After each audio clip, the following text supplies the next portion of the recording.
मध्य प्रदेश में मोहन यादव सरकार के 2 साल पूरे हो चुके हैं। मुख्यमंत्री डॉक्टर मोहन यादव के कार्यकाल में राज्य के औद्योगिक, सामाजिक, आर्थिक और सांस्कृतिक क्षेत्रों में व्यापक परिवर्तन दर्ज किया गया। उद्योग से लेकर ग्रामीण विकास तक, महिलाओं से लेकर किसानों तक हर वर्ग को ध्यान में रखते हुए अनेक योजनाएं लागू की गई हैं। एनडीटीवी के एग्जीक्यूटिव एडिटर अनुराग द्वारी ने मुख्यमंत्री डॉक्टर मोहन यादव से उनके भोपाल आवास में खास बातचीत की है। देखते हैं।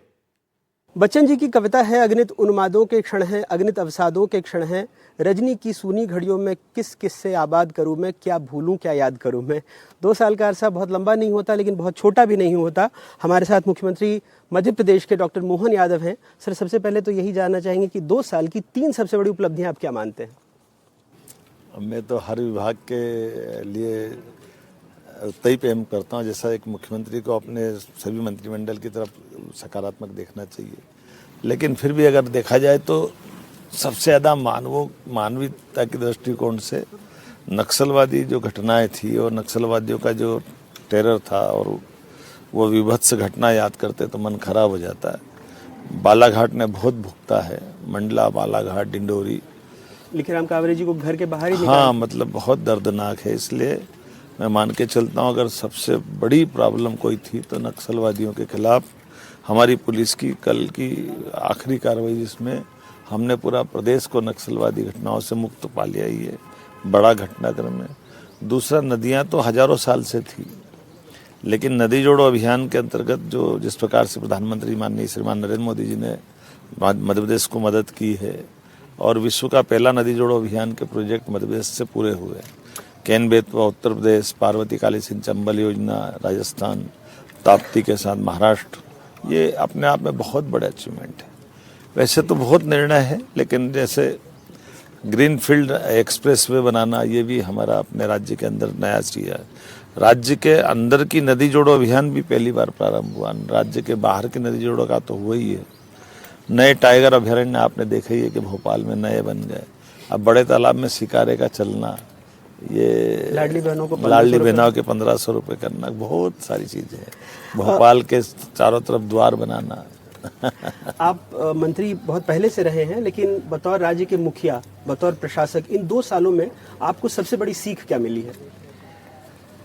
देखिए, मैं ये मान के चलता हूँ कि हमारे राज्य के अंदर सारी चीज़ों को करने की छूट भी है और सारी चीज़ों को बहुत सावधानी से करने की ज़रूरत भी है। जैसे हमने सबने देखा कि हमारे यहाँ 40 साल से कचरा था रासायनिक गैस फैक्ट्री के अंदर, और उसका डिस्पोजल करना था, तो कुछ चुनौती भी आई, लेकिन हमने परमात्मा की दया से उसको पूरा किया। ये एक इस तरह की चीज़ें जो आमतौर पर थोड़ी सी असामान्य है।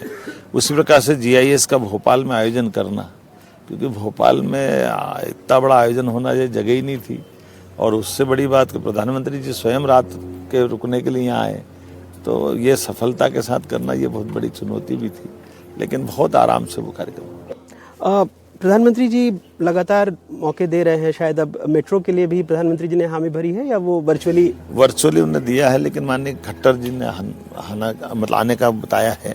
मैं मान के चलता हूँ कि मेट्रोपॉलिटन सिटी हमारे लिए सौभाग्य की बात है कि 2 मेट्रोपॉलिटन सिटी हमारी बन गई। 2 पाइपलाइन में, जो भविष्य में इंदौर, उज्जैन और भोपाल, ये 2 मेट्रोपॉलिटन बनी है, ग्वालियर जबलपुर पाइपलाइन में। मुख्यमंत्री जी, आपने लाडली बहनाओं को 1500 दे दिए, वायदा 3000 का है। क्या तैयारी ऐसी है कि अगले 3 साल में उस लक्ष्य तक आप ही बताइए। जैसे हमने जो घोषणा की, किसी से वापस नहीं हुए हम, और उससे आगे बढ़ करके नारी सशक्तिकरण के दिशा में काम करेंगे। मुख्यमंत्री जी, आप तलवार भी चला लेते हैं, आप कुश्ती में भी बड़े पारंगत हैं और कई बार 2 भजनों को मैंने अक्सर सुना है आपके मुंह से। एक तो तेरी राह तके ब्रजबाला और राम जी की निकली सवारी। आपका पसंदीदा भजन इनमें से कौन सा है? मैं तो भजन सभी पसंद करता हूँ। मेरे लिए अक्सर जो कभी गुनगुनाते हो जब आप थके हारे घर लौटते हैं उस वक्त इसका कोई अंत नहीं है। तो हमारे लिए भारतीय संगीत सदैव प्रेरित करता है और उसका आनंद भी है। मैं कोई सिंगर नहीं हूँ, लेकिन भावना के आधार पर आप भक्ति से भजन का आनंद। मुझे तो लगा कि आप काफी अच्छा ही गा रहे थे दोनों। मुख्यमंत्री जी, 1-2 छोटे-छोटे मेरे और सवाल हैं क्योंकि वक्त की कमी है। अगर आज आप बतौर नेता प्रतिपक्ष यहाँ बैठे होते तो मुख्यमंत्री से आपका सवाल क्या होता? ये काल्पनिक सवाल है, मुझे इसका जवाब मालूम नहीं। कोई ऐसी चीज जो आपको लगी कि शायद ये पूरा न कर पाए हो? नहीं, ऐसा तो कुछ नहीं, अभी टाइम है, सब कर लेंगे। बहुत बहुत शुक्रिया। तो मुख्यमंत्री जी ने वक्त दिया, बताया कि उनके अगले लक्ष्य क्या होंगे और क्या क्या उनकी क्या कार्य योजनाएं हैं। इसके लिए बहुत बहुत धन्यवाद मुख्यमंत्री जी आपका। Thank you.